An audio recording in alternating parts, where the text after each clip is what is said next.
آپ توجہ کریں اس امر پر کہ ہر سال ہمیں اس کانفرنس کے اہتمام کی کیوں ضرورت پڑ رہی ہے. ہر سال آپ تمام کو یہاں جمع کر کے واعظ و تقریر سنانے کی حاجت کیوں ہو رہی ہے. خواتین اسلام بھی اس امر پر توجہ کریں. یہ اہتمام، یہ انصرام، یہ انتظام، یہ ساری کی ساری رونقیں، سٹیج کا سجایا جانا، آپ کو بلایا جانا، علماء مشائخین کو مدعو کرنا، نعتیں پڑھنا، خطابات کرنا، اس کی ہمیں آپ کو ضرورت کیوں پڑ رہی ہے.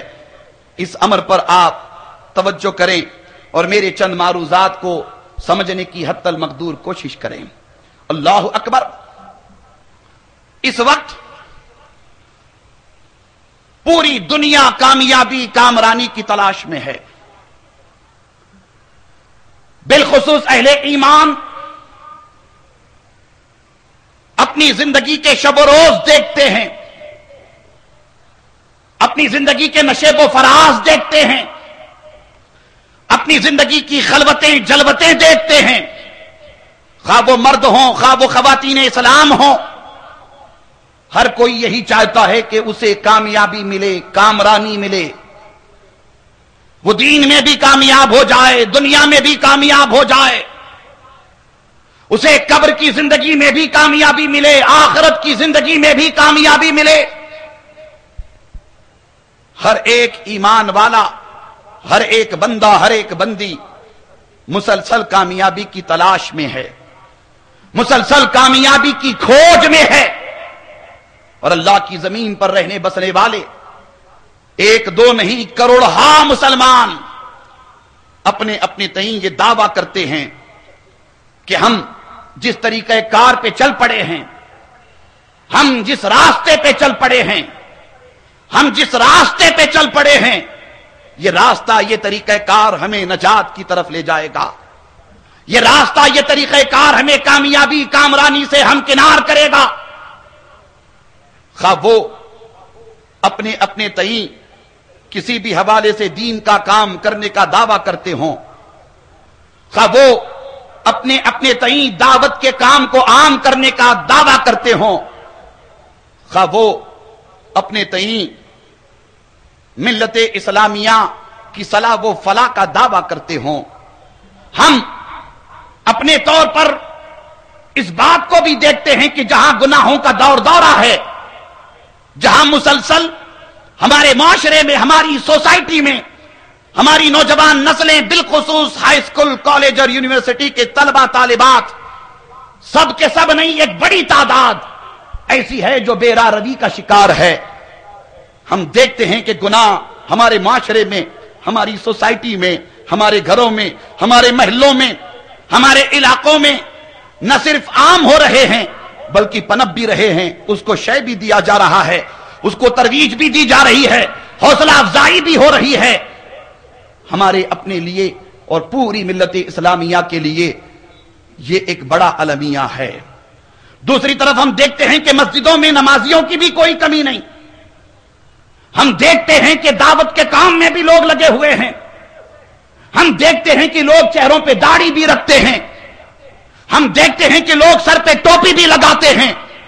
ہم دیکھتے ہیں کہ ہماری بہت ساری بیٹیاں، بہنیں، مائیں حجاب بھی کرتی ہیں، پردہ بھی لگاتی ہیں.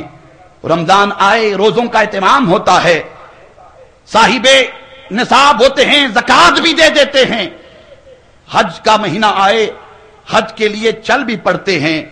میں بڑی ذمہ داری کے ساتھ ایک دعوت فکر آپ کو دے رہا ہوں. اتنی ساری نیکیاں کرنے کے باوجود ہم جب تک مسجد میں رہتے ہیں نمازی رہتے ہیں، مسجد سے باہر نکلنے کے بعد وہی بے راہ روی کا ہم شکار ہو جاتے ہیں. جب تک ہم مکہ مدینہ میں ہیں، حج کی عظمتوں کے ساتھ رہتے ہیں، یا جب تک ہم احرام کی حالت میں ہیں، خدا کرے ایسا ہو جب تک ہم احرام کی حالت میں ہیں، حج کا سارا اثر ہم پہ رہتا ہے، حج کے ایام کا اثر ہم پہ رہتا ہے، مناسک کا اثر ہم پہ رہتا ہے. مگر جب ہم لوٹ کر کے آتے ہیں، حاجی صاحب ضرور کہلاتے ہیں، مگر مکہ مدینے کی عظمتیں دھیرے دھیرے ہم سے دور ہوتی چلی جاتی ہیں. ہم اس بات پر توجہ کرتے ہیں کہ زکات تو دی جا رہی ہے، اہتمام کے ساتھ دی جا رہی ہے، انصرام کے ساتھ دی جا رہی ہے۔ میں خواتین کی بھی توجہ، ہزاروں کی تعداد میں میلاد مصطفیٰ میں بیٹھنے والے اہل ایمان کی توجہ چاہوں گا۔ 100 کو 2.5 روپے کے حساب سے زکات ادا کرنے کے بعد ہم یہ بھی دیکھتے ہیں کہ مالداروں کا ایک بڑا طبقہ ایسا ہے جو حرام روزی کی طرف بڑھ جاتا ہے، ایک بڑا طبقہ ایسا ہے جو لقمہ اپنے گلے میں اپنے حلق میں اتارتا ہے، وہ لقمہ کہیں سے حلال کا نہیں ہوتا۔ یہ بات ہمیں سوچنے پر مجبور کر رہی ہے کہ ہماری اپنی زکات تو ادا ہو رہی ہے، مگر کیا بات ہے کہ اس کے بعد بھی ہم حرام روزی کی طرف چل پڑتے ہیں۔ جو لقمہ ہم کھاتے ہیں وہ لقمہ کس حد تک معتبر ہوتا ہے، اللہ اور اس کے رسول کی بارگاہ میں پسندیدہ ہوتا ہے، اس کا خیال ہمیں کہیں سے نظر نہیں آتا۔